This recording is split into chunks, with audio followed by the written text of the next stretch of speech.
Tellier, vous êtes directeur régional de Plymouth France. Tout à fait.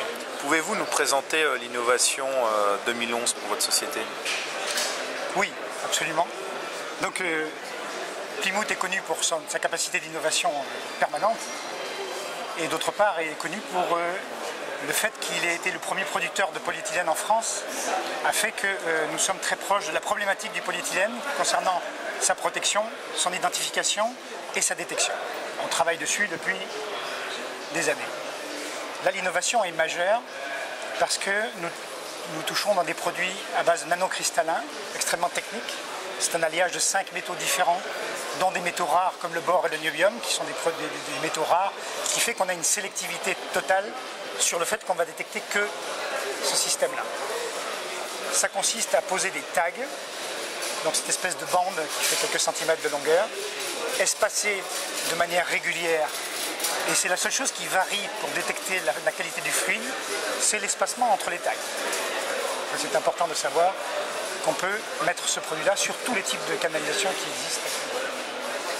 Donc l'innovation par rapport aux produits que nous avions jusqu'à présent, c'est il n'y a plus de boîtier, il n'y a plus de connectique. Voilà, ça c'était extrêmement important, donc une facilité de mise en œuvre terrible. Et nous gardons la possibilité de positionner ce produit sur le tuyau après coup, c'est-à-dire on est libre par rapport au tuyau, ce qui fait qu'on a toujours une détection possible en X, Y, Z, c'est-à-dire en classe A systématiquement. Donc vous avez deux solutions de mise en œuvre, hein, soit sur touret, soit directement dans la fouille quand le tuyau est posé. Oui, alors le touret, lorsqu'il y a quelque chose sur un touret, le polyéthylène ne va pas être forcément, le tag ne va pas être positionné forcément sur la génératrice supérieure. Donc moi je préfère le positionner après tout simplement parce qu'on a un X, Y, Z à 5 cm, donc la classe A à fond, quoi.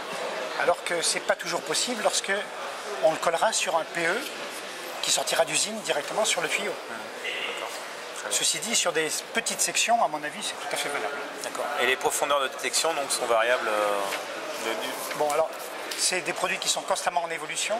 Actuellement, on garantit un peu plus d'1 mètre, entre 1,10 m et 1,20 m. Mais comme tous ces produits qui évoluent, tôt ou tard, bien sûr, ce sera des profondeurs plus importantes.